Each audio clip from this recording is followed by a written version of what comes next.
Fargo famous. I'm Conrad Fargo. First, always first, subscribe. If you're watching this on YouTube, subscribe. Okay, we are here with Julia Schott from Julia Schott from the Cultural Diversity Resources. Hello, Julia. Hi. Welcome to the show. Thank you for having me. So you are Fargo famous. That's debatable, but you I'll take it. you work right across the street from here. Yes, I do. I was wondering how I've never noticed that you guys were here. Yeah, well, and our broadcast signal actually isn't from the building. I guess we relay it and then it gets shot out somewhere else. But we've been here for a while. We used to be up at NDSU and loving it here. So you have not originally from Fargo, I suspect. No, not even close. That's my guess. Yeah, so where are you from originally? I am from the Dominican Republic, which is a small island in the Caribbean with beautiful beaches and friendly people. And from there, how did you end up here? That is a very long story. I was married to somebody, and he was from here, and he was sick, so we ended up coming here with what we had in 2 suitcases, with a baby and a street dog that I picked up. Arrived in Fargo? Not really. We arrived in small town North Dakota. In North Dakota, from straight from the Dominican Republic. I had never been cold. Why North Dakota? Of all places. His family was here. His family was here. And he was very, very sick. So we needed a place to stay, and they graciously allowed us to. How did you end up meeting him? We met online. Oh, really? And you can't believe my family was thrilled not. Yeah.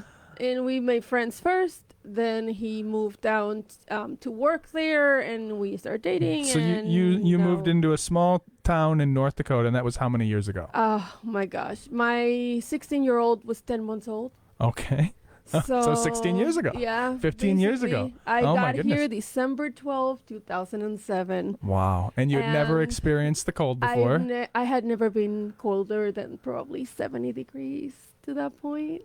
Yeah. So when I arrived, I didn't have any clothes that were suitable for this weather, obviously, because this was not something that we had years to prepare. This was something that a doctor said, if you can leave now. Wow.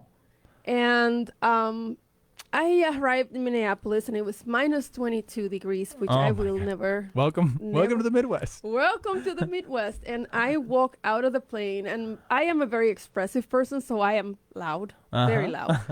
And as I walked out, I said, "Oh my God, this is like a freezer." Yeah. And the flight crew laughed and said, "Oh, honey, no, the freezer is warmer." Yeah, freezer is warmer. I was just gonna minus 22. Is that Fahrenheit or Celsius? That was Fahrenheit.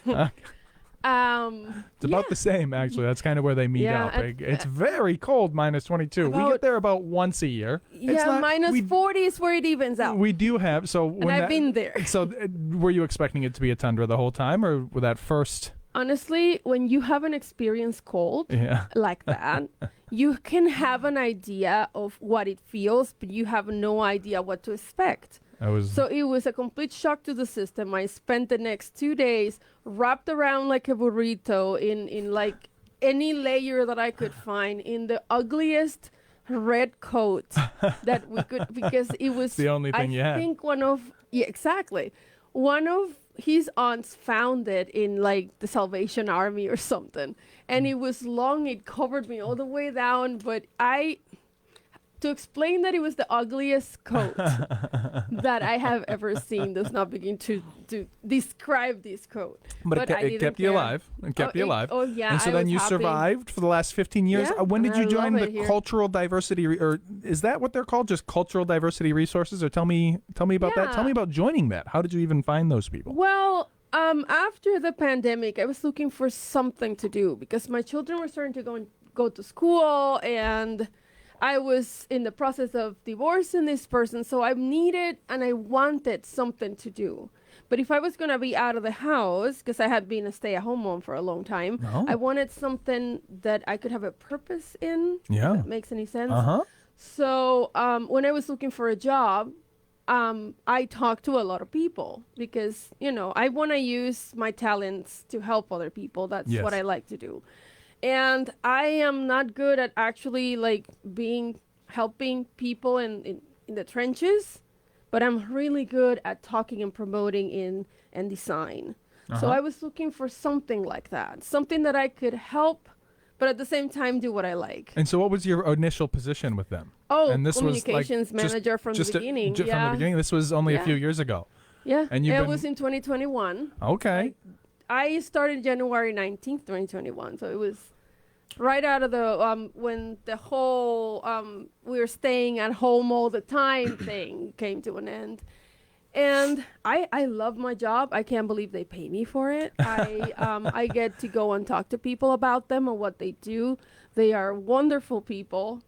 They do so much for the community, but they don't have time to also tell other people what they're doing, because that would take time from what they want to do, which is to help people. Yeah. So that's where I come in. I manage their website. So what's your day-to-day? So I'm having a hard time even picturing the organization, frankly. So like what's your day-to-day look like? Like, so you come in across the street from here. Yep. You park, you walk in. There.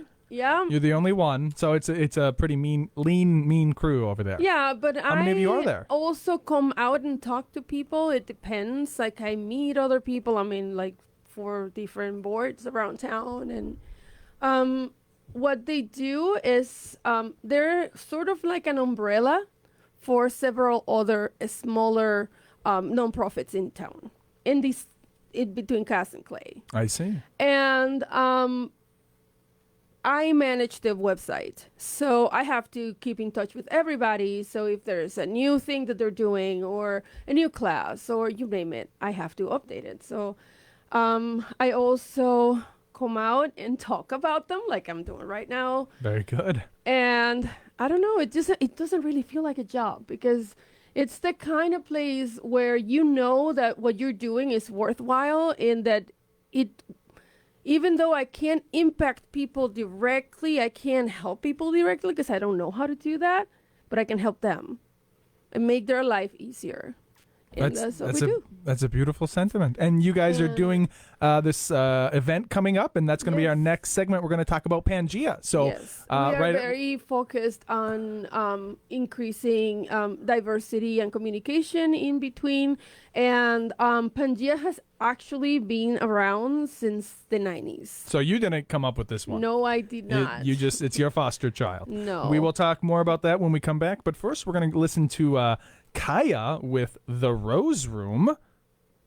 We'll see you on the other side. Don't go nowhere.